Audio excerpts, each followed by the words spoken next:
चलिए देखते हैं। पहला क्वेश्चन है,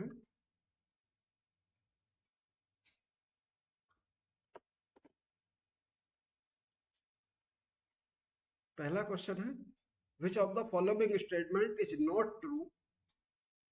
क्या है?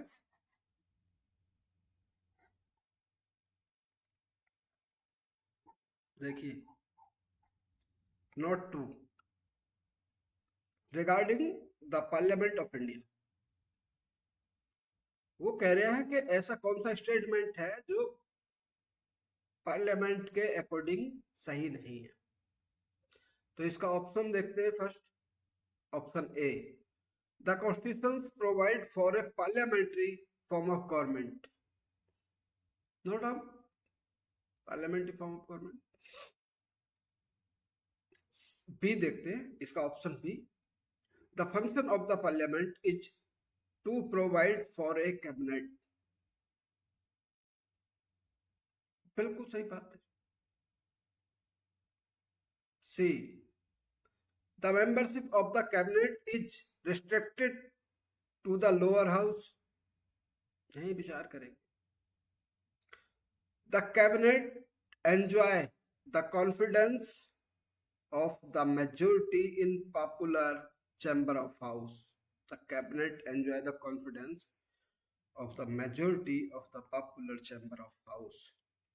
चलिए भी देखिए, पहली बात तो ये है कि इसका जो ए है वो राइट है, इसका जो बी है वो राइट है, इसका जो सी है ठीक वो रॉन्ग है, और इसका जो डी है वो राइट है। मतलब इसका जो आंसर हुआ वो क्या हुआ, कौन सा गलत है इसमें से? इसमें से गलत है सी, क्योंकि कैबिनेट में पहुंचने के लिए जरूरी नहीं है कि वो लोअर हाउस का हो। इस तो रिस्ट्रिक्टेड कर रहे हैं ठीक, और सबसे ज्यादा लोअर हाउस के ही होते हैं। और लोअर हाउस का भी मंत्री बन सकता है, कैबिनेट का हिस्सा बन सकता है, और अपर हाउस का भी मेंबर कैबिनेट का मेंबर बन सकता है। यहां तक कि अगर वो किसी भी हाउस का मेंबर नहीं है तब भी वो कैबिनेट में शामिल हो सकता है, कैबिनेट मंत्री बन सकता है। इसका मतलब साफ साफ ये है कि कोई भी आदमी कैबिनेट में शामिल हो सकता है, बस 6 महीने के अंदर वो क्या करे, क्या करे भाई, किसी ना किसी हाउस की मेंबरशिप लेनी पड़ेगी। चलिए भी नेक्स्ट क्वेश्चन देखते हैं। पहले क्वेश्चन का आंसर हमें मिला क्या? सी, क्योंकि इसका सी गलत। चलिए दूसरा देखते हैं। मैं पढ़ रहा हूं, आप सुनिएगा। The prime minister of India is responsible to whom. कह रहा किसके लिए रेस्पॉन्सिबल होता है? कौन? प्रधानमंत्री। तो इसका ऑप्शनल ए है, ऑप्शन ए है the cabinet, the cabinet. Option B है the president,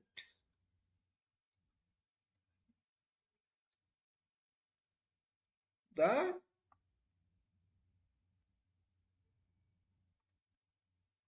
president. Option C है द लोकसभा, और ऑप्शन डी है Rajya Sabha. The prime minister of India is responsible to, क्योंकि आर्टिकल 75 का 3 क्लॉज कहता है कि मंत्री परिषद लोकसभा के प्रति रेस्पॉन्सिबल होगी ठीक, और लोकसभा के प्रति रेस्पॉन्सिबल होगी ठीक। तो इसका मतलब ये हो गया जो प्रधानमंत्री उसका अध्यक्ष है तो वो क्या हो गया, उसके लिए रेस्पॉन्सिबल हो गया। तो आंसर क्या हो जाएगा इसका? सी। आंसर क्या है इसका? C. Answer C is right. चलिए नेक्स्ट क्वेश्चन देखते हैं। थर्ड,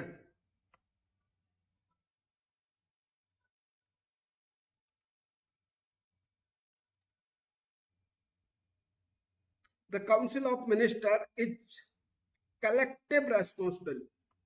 अभी तो मैंने बताया ही है आपको। To the house of people कह रहा, देखिए इसमें से आपके कौन कौन से क्वेश्चन सही है। अच्छा, किसे पूछ रहा है वो? करेक्ट पूछ रहा है वो। समझ रहे हैं आप मेरी बात? इसे गोल करिए। Correct. The council of minister is collectively responsible to the house of the people, article 75 ये बात कहता है। Under a constitutional obligations as per article 73(5), तो क्या आंसर हो गया भाई? पहला भी हो गया, दूसरा भी हो गया और तीसरा भी हो गया। आंसर हो गया इसका, answer B is correct.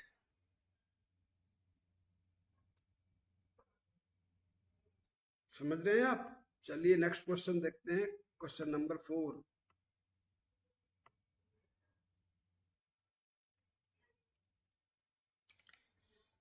Consider the following statement, consider the following statement in the context of Indian Constitution। तो अब देखते हैं, इसने दो स्टेटमेंट दे रखे हैं, फिर देखते हैं कौन कौन से ठीक है। और पूछा क्या है इसने? करेक्ट आंसर ही पूछा है। चलिए, first, the union council of minister shall be collectively responsible to the Lok Sabha. बिल्कुल सही बात है, आर्टिकल 75 का 3 क्लॉज ये बात कहता है कि द यूनियन ऑफ जो यूनियन का काउंसिल ऑफ मिनिस्टर है वो कलेक्टिवली किसके प्रति रेस्पॉन्सिबल होगा? लोकसभा। आर्टिकल 75 की जो लैंग्वेज है बिल्कुल साफ पढ़े। ठीक, चलिए सेकंड स्टेटमेंट देख लें। Union minister shall hold office during the pleasure of प्रधानमंत्री। देखो ये बात गले नहीं उतर रही है, क्योंकि आर्टिकल 75(3) का जो 3 क्लॉज है वो कहता है, पहला स्टेटमेंट है उसका कि union council of ministers shall be collectively responsible to the Lok Sabha. और सेकंड स्टेटमेंट इसमें इसी में ये है कि जो मिनिस्टर होंगे, यूनियन मिनिस्टर होंगे, वो during pleasure the during pleasure of the president. यहां अगर ये इन पीएम की जगह अगर प्रेसिडेंट होता तो स्टेटमेंट बिल्कुल राइट हो जाता। ठीक, तो दूसरा तो गलत हो गया। तो आंसर क्या होगा? जब दो ही है तो एक ही सही हो गया। ठीक है, तो answer A is correct. Answer A is correct, क्योंकि आंसर जो इसका जो स्टेटमेंट दूसरा है, अगर वह प्रधानमंत्री की जगह वो सीधे प्रेसिडेंट कर देते तो हम ये दोनों स्टेटमेंट ठीक मान लेते हैं। ठीक, यही बातें ध्यान रखनी होती हैं एग्जाम हॉल में बैठ के। इसलिए मैं बोलता हूं बार बार आप लोगों से कि आप इसे अंडरलाइन करके पढ़ा करो। अगले क्वेश्चन गलत अगर हो गया तो फिर पता चला इतनी मेहनत हमारी बेकार हो जाएगी। कोशिश ये करें आप कि अब देखेंगे क्वेश्चन नंबर 4 का आंसर मिल गया आपको, ओनली ए इज करेक्ट। चलिए नेक्स्ट क्वेश्चन 5 क्वेश्चन है, कंसिडर द फॉलोइंग स्टेटमेंट। कैसा पूछ रहा है? करेक्ट पूछ रहा है। कैसा पूछ रहा है? करेक्ट पूछ रहा है। ठीक, चलिए देखते हैं। स्टेटमेंट है first, the council of minister in the centre shall be collectively responsible to the parliament। कमाल दी गल है यार। और हमने बताया लोकसभा, पार्लियामेंट में हो गए 2 हाउस, तो ये दोनों के हाउस के कलेक्टिवली रेस्पॉन्सिबल बता रहा है। तो भाई साहब पहला स्टेटमेंट गलत, पहला वाला स्टेटमेंट गलत। क्यों गलत? क्योंकि इस पार्लियामेंट की जगह अगर वो लोकसभा होती तो हम मान लेते।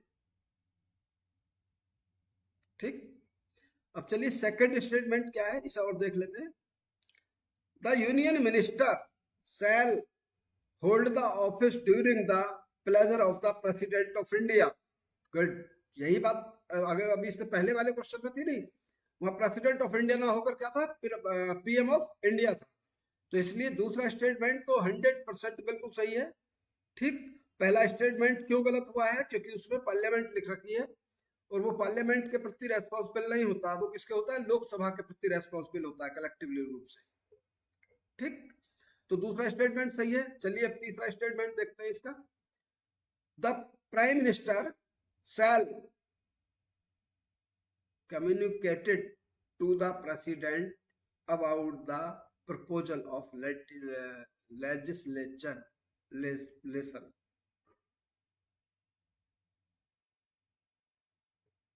देखिए आर्टिकल 78, कौन सा 78, ये बात कहता है कि राष्ट्रपति, प्रधानमंत्री की ये ड्यूटीज है कि राष्ट्रपति को वो समय समय पर जो कानून बना रहे हैं, क्या हम कर रहे हैं, उसकी जानकारी देते रहना चाहिए। ठीक, तो आप देखेंगे इसका सेकंड और थर्ड इज करेक्ट।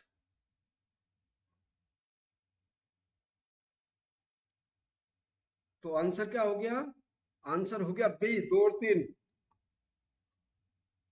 आंसर हो गया बी। क्या है? Second and third.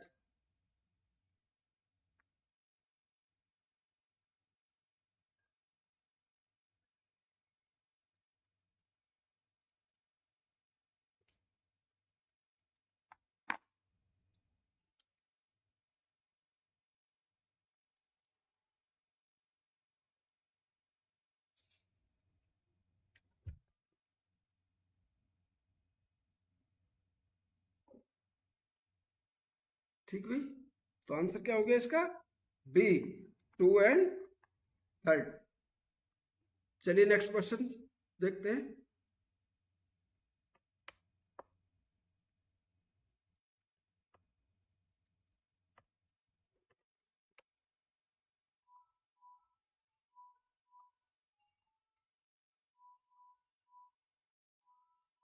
Question number 6 क्या बोल रहा है? पढ़ते देखिए, मैंने कहा क्वेश्चन सॉल्व करने के दो तरीके होते हैं। पहला, क्वेश्चन को एक बार समझ में नहीं आ रहा, 2 बार पढ़ो। ठीक, कोई चीज समझ में नहीं आ रही उसे अंडरलाइन करो। थर्ड पॉइंट क्वेश्चन को सॉर्ट आउट करने का है कि करेक्ट पूछ रहा है या नॉट नॉट करेक्ट पूछ रहा है, उसे अंडरलाइन करो। ठीक, तो पीटी में ज्यादातर जो स्टूडेंट से गलती होती है वो यही बात होती है कि वो जल्दबाजी में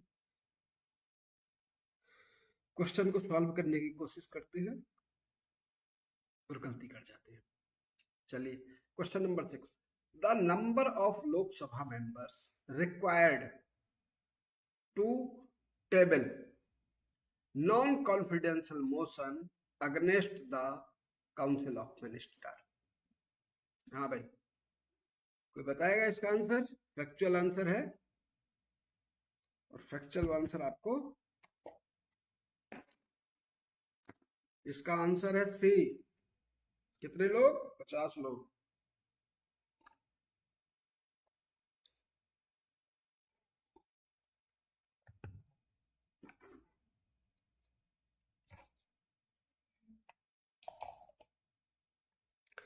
answer is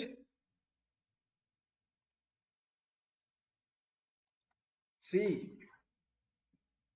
answer is C. कितने लोग? कम से कम 50 लोग। अगर साइन कर देते हैं तो नॉन कॉन्फिडेंशियल मोशन अगला स्टेप में चला जाता है। फिर वो देखिए कैसे कैसे जाता है।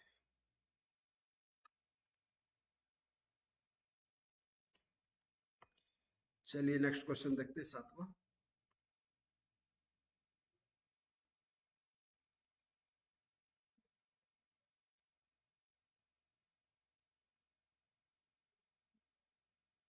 Consider the following statement regarding a non confidence motion in India.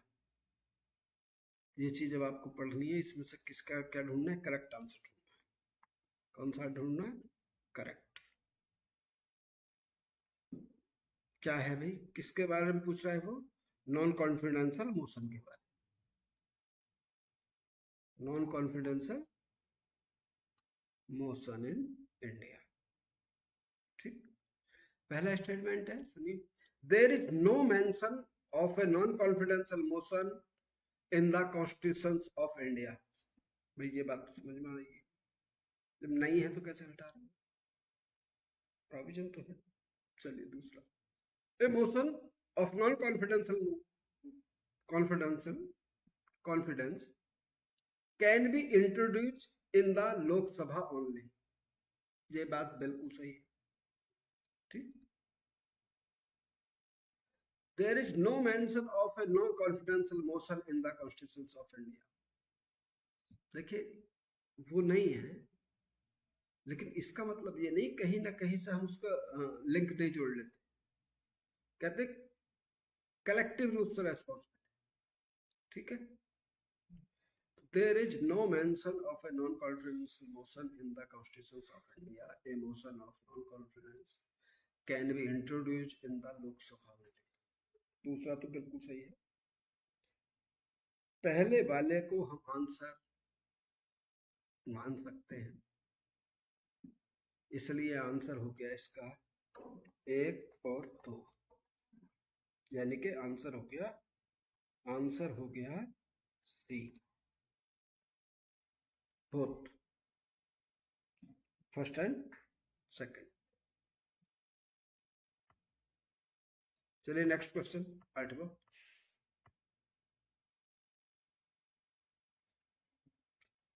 Which one of the following is not a correct situation arising after the resignation of the Council of Ministers। देखिए क्वेश्चन तो बहुत ही बढ़िया, बहुत बढ़िया चीज है ये silent feature में भी मैंने कल शायद आपको, अगर आपने देखा हो तो मैंने पब्लिक एडमिनिस्ट्रेशन का एक पेपर डिस्कस किया था, उसमें भी ये चीजें देखने को मिली थी। चलिए, कह रहा है कि council of the resignation of the council of minister, president rule will be imposed, ऐसा कोई प्रोविजन नहीं, ठीक। क्या पूछ रहा है वो, not correct. The president will ask to continue till alternative arrangement, ऐसा भी कुछ नहीं है, अभी बताएंगे इसका not correct. The alternative arrangement mean earliest possible general election to be hold to form a new government, बिल्कुल ये कदम तो उठा ही सकता है। Outgoing council of minister may have had charge till the formation of the new government। Statement A और B बिल्कुल, सॉरी सी और डी बिल्कुल सही है। President will be asked to continue till alternative arrangement, बिल्कुल सही बात है, ठीक है। वो गलत पूछ रहा है तो आंसर हो गया इसका A, president rule will be imposed. President rule कहीं भी ऐसा कोई प्रोविजन नहीं है। प्रेसिडेंट रूल 356 सिर्फ कहाँ लगता है, कहाँ लगता है, स्टेट में, ना कि सेंटर। अब इसने ऐसी सिचुएशन पूछी है कि वो resignation of the council of minister, ठीक। तो ये बात है बिल्कुल, इससे पहले कोई पद छोड़ता नहीं है जब तक उसका कोई सक्सेसर नहीं आ जाता है, ठीक। चलिए भी क्वेश्चन हो गए, अब देखते 9th। Who was the law minister in the first cabinet of post independence India? हाँ भाई, लॉ मिनिस्टर कौन थे, कौन हो सकते हैं, जो ड्राफ्ट कमेटी के चेयरमैन थे संविधान की। तो ड्राफ्ट कमेटी के चेयरमैन कौन थे, बी आर अम्बेडकर। तो answer is D correct. Answer is D correct. कौन थे लॉ मिनिस्टर? भीमराव अंबेडकर की, बी आर अम्बेडकर। चलिए नेक्स्ट क्वेश्चन।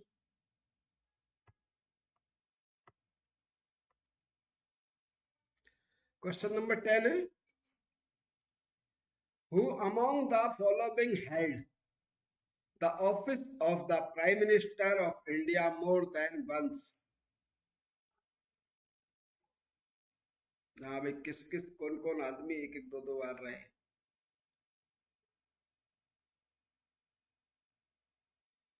ये पूछ रहा है ऐसा कौन प्रधानमंत्री है जो एक से अधिक बार अपनी इस पोस्ट पर रहे? कौन थे भाई?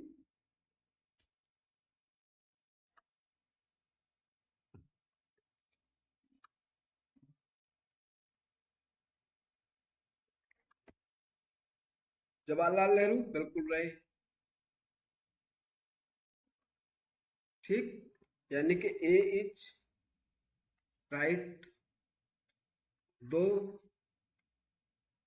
Indira Gandhi is right. ठीक, Indira Gandhi.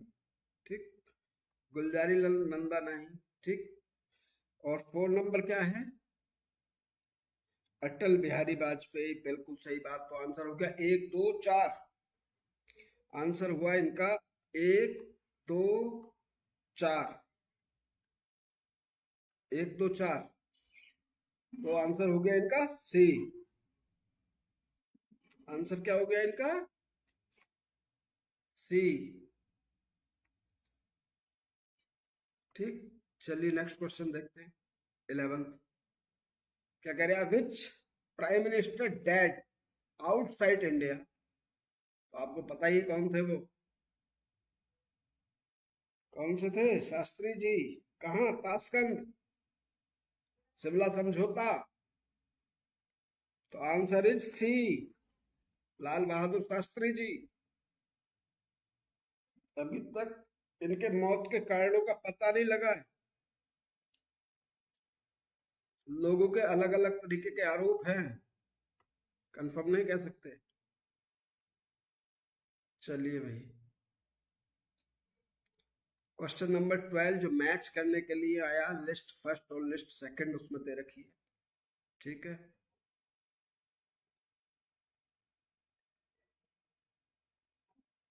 Match the following state and their respective chief minister who become prime minister of India. ठीक है भाई। और R G Desai, H D Tripura, ठीक है, चरण सिंह। ठीक, तो मिलाते हैं। चलिए, पीबी नरसिंहा राव। अभी आप देखिए, मोरारजी देसाई,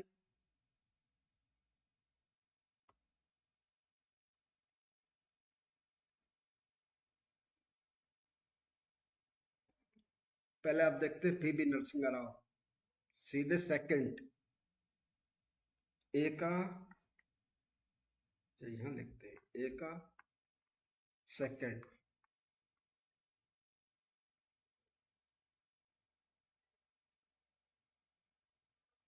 डी का फर्स्ट, डी का,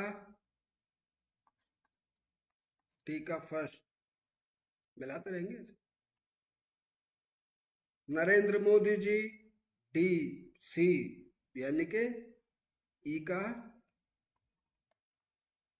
ई का सी, गुजराता, ऐसा मिला लीजिए।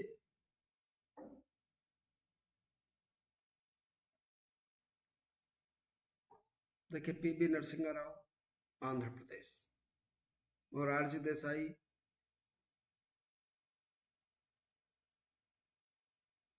ये मैच कर रहा है ना। देखिए, नरेंद्र मोदी जी गुजरात, मोरारजी देसाई मुंबई, बी का बी का क्या है? चरण सिंह।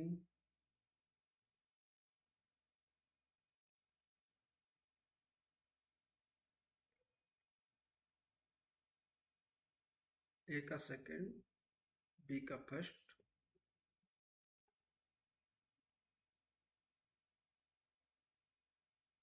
सी का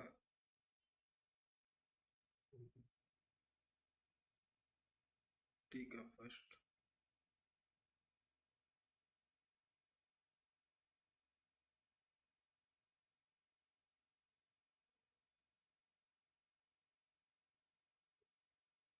सी का थर्ड,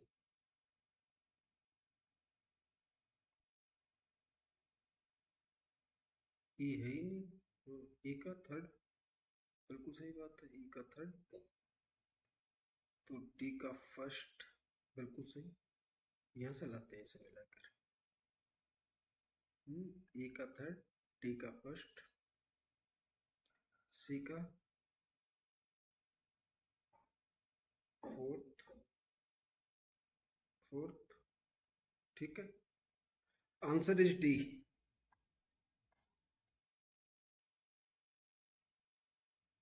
ए का सेकंड, ठीक है, बी का चौथा, बॉम्बे, ठीक है, सी का चौथा, कर्नाटक, डी का फर्स्ट, और D answer. Answer is D. कोई टेंशन नहीं, चलिए नेक्स्ट क्वेश्चन देखते हैं। क्वेश्चन नंबर 30 क्या कह रहा है? Who among the following had never been the chief minister of any state before become the prime minister of India?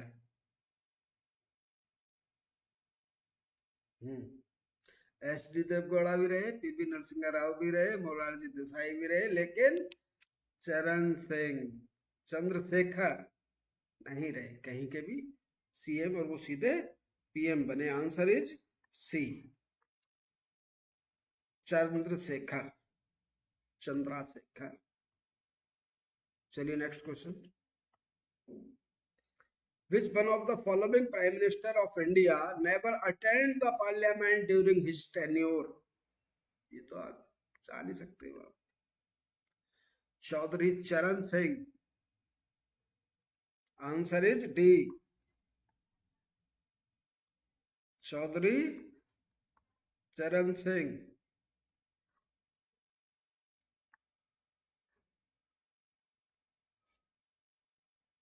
ठीक भाई, चौधरी चरण सिंह नहीं जा पाए थे क्योंकि बहुमत नहीं था, ठीक, इसलिए नहीं जा रहे। चलिए नेक्स्ट क्वेश्चन है 15।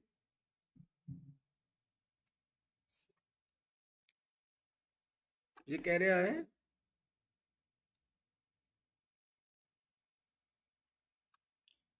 The policy of liberalisations, privatizations and globalization was announced as new economic policy by Prime Minister 1991 में। पीवी नरसिंह राव प्रधानमंत्री थे और फाइनेंस मिनिस्टर थे मनमोहन सिंह, जो बाद में पीएम प्रधानमंत्री भी बने, वही लेके आए थे।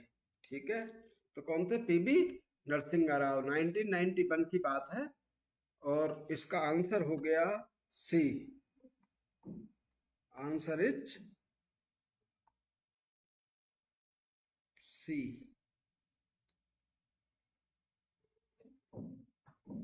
Answer is C, PV Narasimha Rao. कब की बात है?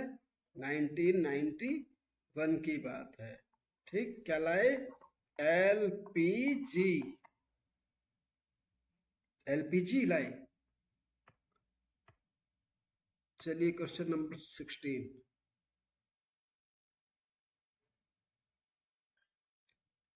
एसर्शन रीजनिंग का क्वेश्चन है, तो एसर्शन है इसका, minister make policy and civil servant क्या अधिक टू दैट पॉलिसी। समझे भी, चलिए। Parliamentary form of government work on it principle of cabinet collective responsibility. देखिए, बात दोनों की बिल्कुल सही है कि minister make policy and civil servant adhere to that policy. ठीक है, तो ए भी सही है और आर भी सही है, लेकिन आर ए का सही एक्सप्लेनेशन नहीं है। ठीक, तो अब आंसर ढूंढिए। ये कह रहा है कि both A R true and A is correct explanation of R. नहीं, both B, A are true and A is not correct explanation of R। ठीक, तो आंसर हो गया इसका, आंसर बी, बिल्कुल सही बात है, आंसर बी हो गया, आंसर हो गया बी। क्या कह रहा है वो,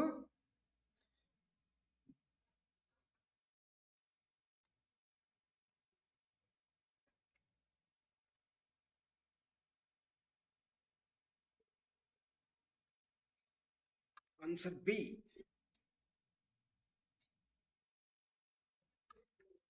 चलिए क्वेश्चन नंबर नेक्स्ट देखते हैं, 17। Which of the following statement is not true for doctor Manmohan Singh. क्या कह रहे हैं, नॉट ट्रू, किन के बारे में, मनमोहन सिंह के बारे में। Former former finance minister of India थे, बिल्कुल सही बात। Former governor of reserve bank of India, बिल्कुल सही बात है, वो भी थे। Former chairman of finance commission, नहीं ये बात नहीं थी, ये गलत बात है। Farmer representative of India at the IMF, बिल्कुल सही बात है। ठीक, तो ये बात क्या है, इसका आंसर नॉट करेक्ट क्या है, सी। आंसर इज सी। ठीक भाई, आंसर इज सी, क्योंकि वो फाइनेंस मिनिस्टर भी रहे, वो रिजर्व बैंक के चेयरमैन भी रहे, और वो फाइनेंस कमीशन ऑफ नहीं रहे, आर्टिकल 280 में काम नहीं करा उन्होंने। ठीक, और IMF में भी उन्होंने काम किया है, ये बात बिल्कुल करेक्ट है। बाकी एक नॉट करेक्ट है, जो उसका आंसर है सी। चलिए नेक्स्ट क्वेश्चन,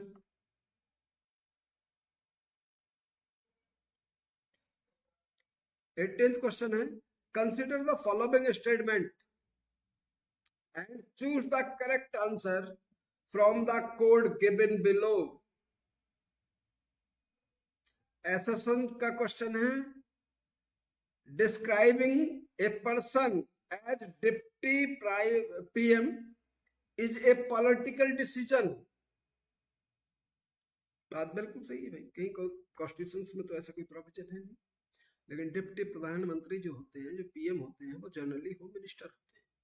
होम मिनिस्टर को हम डिस्ट्रिक्ट सॉरी डिप्टी PM भी कहते हैं और होम मिनिस्टर भी कहते हैं। ठीक, चलिए आर, रीजन क्या है, it does not confer on him any power of the prime minister।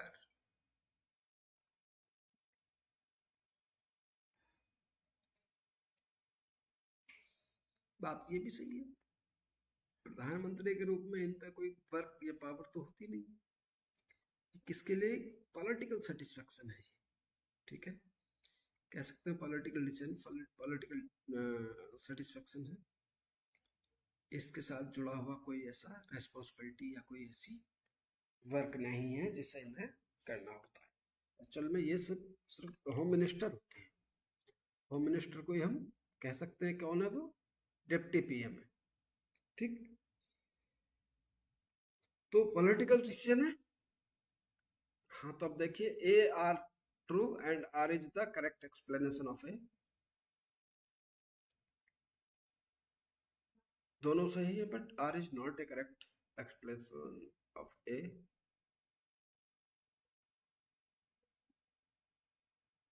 इसमें से कोई तो सही होगा ही नहीं, तो answer is A.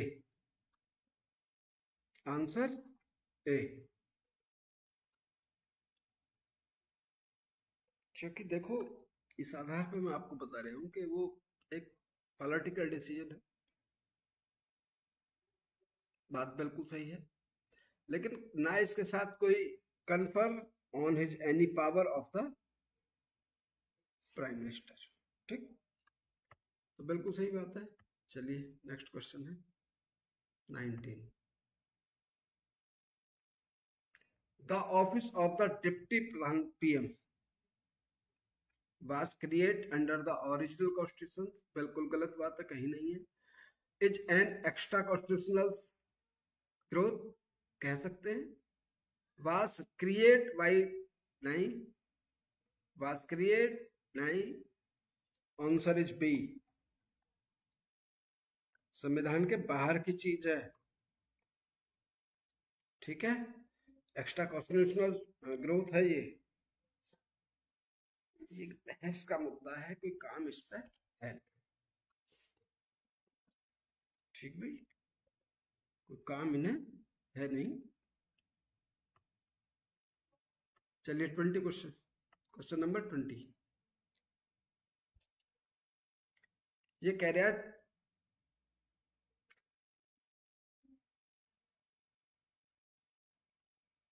Consider the following statement. First, the executive power of the union of India in is based in the प्रधानमंत्री। मैं कल से परसों से आपको बता रहा हूँ ये बात कि आर्टिकल 53 ये बात कहता है कि सारी executive power include in president of India. तो ये स्टेटमेंट तो इस बेस पर गलत हो गया, क्योंकि इसमें इन्होंने प्रधानमंत्री कह रखा है। अगर ये इसे प्रेसिडेंट कर दें तो स्टेटमेंट ठीक हो जाएगा। तो इसलिए जब नहीं करा तो हम भी नहीं कर रहे, हम भी कह देते हैं चलो प्रधानमंत्री है, तो हमने स्टेटमेंट ही गलत कर दिया। ठीक, हम क्यों पीछे पड़े। चलिए दूसरा, the the prime minister is the ex officio chairman of the civil service board. हाँ भाई, पहला गलत हो गया, दूसरा बिल्कुल सही हो गया। आंसर इज बी, बिल्कुल सही बात है। सिविल सर्विस बोर्ड का चेयरमैन कौन होता है? उसका सेक्रेटरी कैबिनेट सेक्रेटरी होता है, और जो उसका पॉलिटिकल हेड होता है वो प्रधानमंत्री होता है। इसमें कोई डाउट नहीं है, ये बिल्कुल सही बोल रहे हैं। चलिए नेक्स्ट क्वेश्चन देखते हैं 21।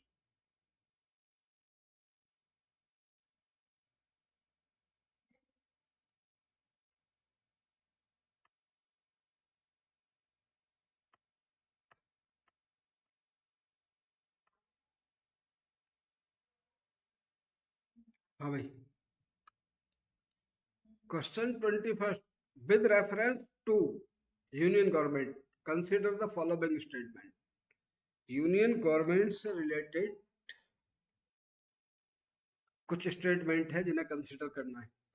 क्या करना है? First, the constitution of India provide that all cabinet ministers shall be compulsory the sitting member of the Lok Sabha only। कितनी बात खराब कर रहे हो आप यार, पहला स्टेटमेंट गलत है, क्योंकि कोई जरूर compulsory the sitting member of Lok Sabha, ये बात गलत है। देखिए, जब कैबिनेट बनती है तो कोई जरूरी नहीं है कि वो लोकसभा के ही सारे मेंबर हो, राज्यसभा से भी कुछ मेंबर ले लिए जाते हैं। यहाँ तक कि हम ना लोकसभा और ना राज्यसभा से किसी बाहर के आदमी को भी कैबिनेट में शामिल कर सकते हैं। उसके साथ टर्म एंड कंडीशन ये हैं कि उसे कम से कम 6 महीने के अंदर किसी ना किसी हाउस की मेंबरशिप लेनी पड़ेगी, तभी वो बना रहेगा, नहीं उसको रेजिग्नेशन देने के बाद निकलना पड़ेगा वहां से। ठीक, तो स्टेटमेंट क्यों गलत है? क्योंकि इसने ओनली लोकसभा लिखा है। दूसरी बात इसने लिखी है कि कंपलसरी सिटिंग मेंबर है। ठीक है, और तो ये बात इसलिए बिल्कुल गलत है, हम इस बात को कैसे भी कंसिडर नहीं कर सकते, ये गलत है। चलिए सेकंड स्टेटमेंट क्या बोल रहा है? The union cabinet secretariat operate under the direction of the ministry of parliamentary affair which of the, अरे भाई साहब क्या बोल रहे हैं?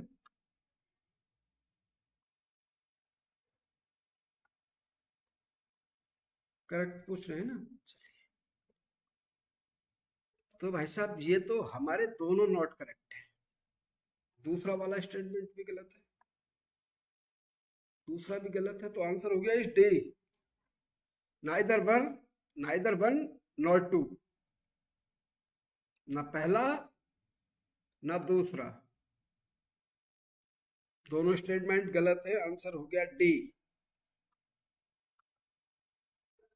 चलिए नेक्स्ट क्वेश्चन देखते हैं। 22,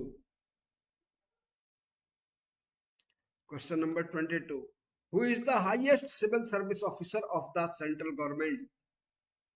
बात को ध्यान से समझिएगा, क्या कह रहा है वो? Highest civil service officer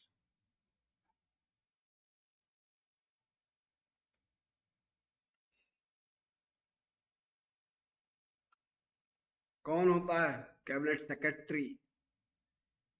answer is A B, answer is A B. A है कह रहा है, ए में कह रहा है अटॉर्नी जनरल ऑफ इंडिया, बिल्कुल नहीं।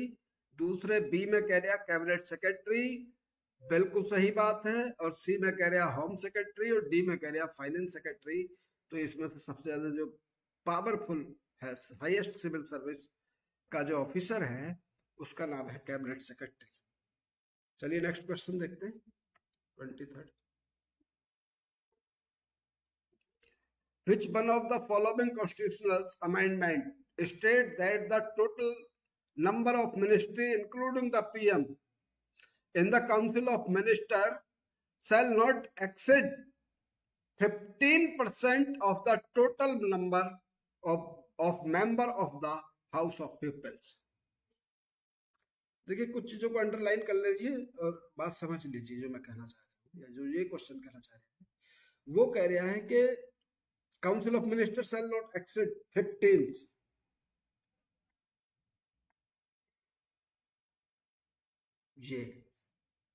ये कह रहा है 15% total number of Lok Sabha, plus इसमें क्या इंक्लूड होगा?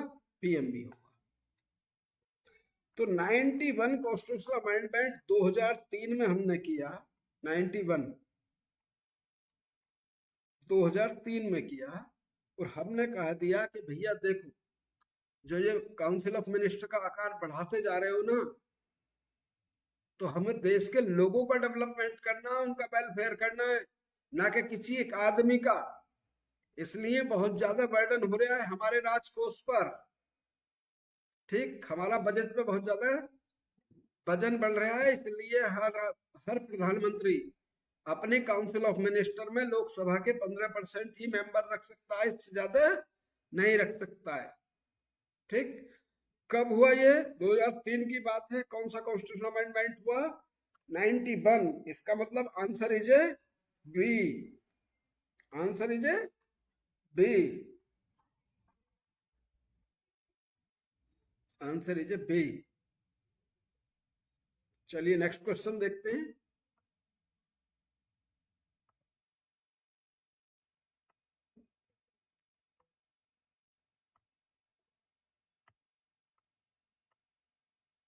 ट्वेंटी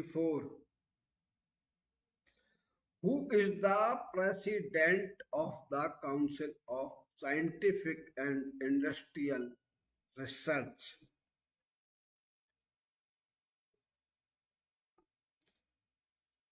क्या बोल रहा है भाई जी? जो बोल रहा है समझे कुछ आप इसके बारे में?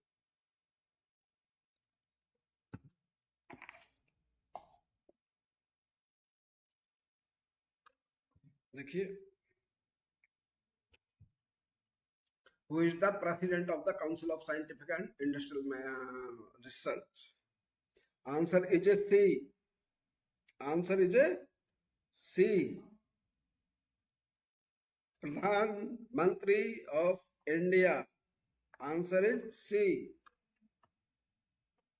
चलिए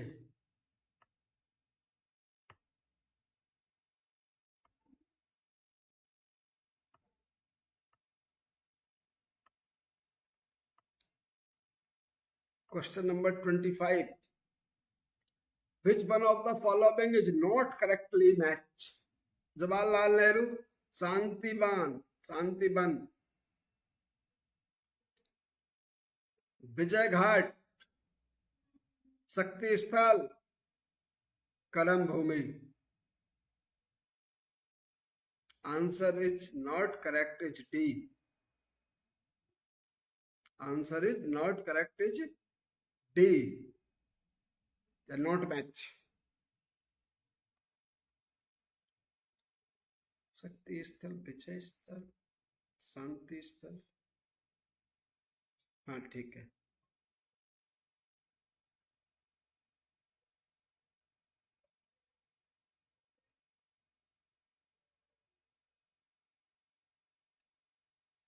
चलिए 25 हो गए. अब देखते हैं next question number 26. Who give the slogan जय जवान जय किसान? छोटी छोटी बातें यार. किसका स्लोगन है?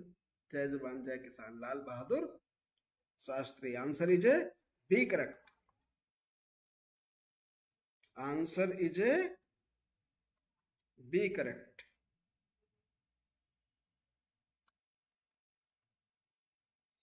चलिए नेक्स्ट क्वेश्चन देखते हैं. Thank you so much.